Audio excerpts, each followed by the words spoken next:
முக்கியமான ஒரு கேள்வி அறிவிச்சது 2 வருஷம் கழிச்சு தான் இல்ல சார் நான் ஒரு முக்கியமான கேள்வி வைக்கிறேன் முன்னாடி. நான் என்ன கேட்கிறேன், யாரெல்லாம் வந்து மகளிர் உரிமை தொகையை வந்து வாங்கலையோ அது வாங்காதவங்க அப்ளிகேஷன் போடுங்க. என் கேள்வி ஒண்ணுதான், யாருக்கிட்ட டேட்டா பேஸ் இருக்கு? மகளிர் உரிமை தொகையை யார் வந்து ஓகே பண்ணது?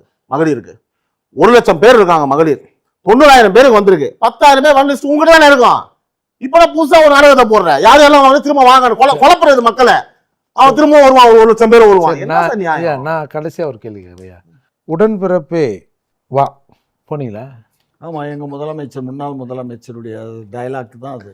உடன்பிறப்பே வா என்பது. அவர் என்ன கேக்குறாருன்னா, உடன்பிறப்பே வா நீங்க போனீங்களான்னு கேக்குறாரு அவரு. இதுதான் இந்த கிஷோர் கேசாமி உளுத்தம்பருப்பே வான்ற. உளுத்தம்பருப்பே வா, தோரம்பருப்பே. நான் என்ன சொல்றேன், உடன்பிறப்பே வான்னு ஒரு நிகழ்ச்சி பண்றாங்கல்ல. அவன் கிஷோர் இருங்கயா பண்றாங்கல்ல, உங்களை கூப்பிட்டாங்களா? கூப்பிட்டாங்களா இல்லையா? யார? உங்களை உடன்பிறப்பு இல்லையா நீங்க? நாங்க எங்களை கூப்பிட்டு தானே இருக்காங்க. நாங்க நீங்க போனீங்களா இல்லையா? நாங்கெல்லாம் இல்ல. காமாட்சி நாயுடு போனாரா? காமாட்சி நாயக்கர் திமுகல தான் இருக்காரு, திமுகல தான் இருக்கோம். எங்களை ஐயா இந்த நாய்க்கரை பார்க்க போனாரா? இப்படி கேட்டா போகலையா? இல்லையா? எதுக்கு போகணும்? நான் எதுக்கு போகணும்? ஏன்னா அதுக்கு முதல்ல எனக்கு தேவை இருந்தா நான் போவேன், இருங்க. தேவை இல்ல நான் போகல. முதல்வரோட தேவைங்க இது. முதல்வர் என்ன சொல்றாரு, டிஎம்கே ஆட்சி அமையணும்னு 10 வருஷமா உடன்பிறப்புகள்லாம் கஷ்டப்பட்டீங்க, எந்நேரமும் அதே நினைச்சிருந்தீங்க. ஆனால் நான் உங்களுக்கு என்ன செஞ்சணும் செய்யலன்னு தெரில.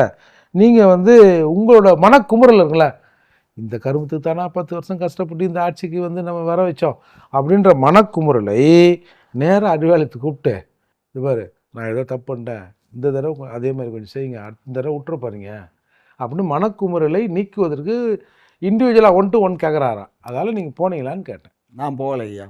அப்போ நீங்கள் அடுத்து இந்த ஆட்சி வரது விரும்பலை? எது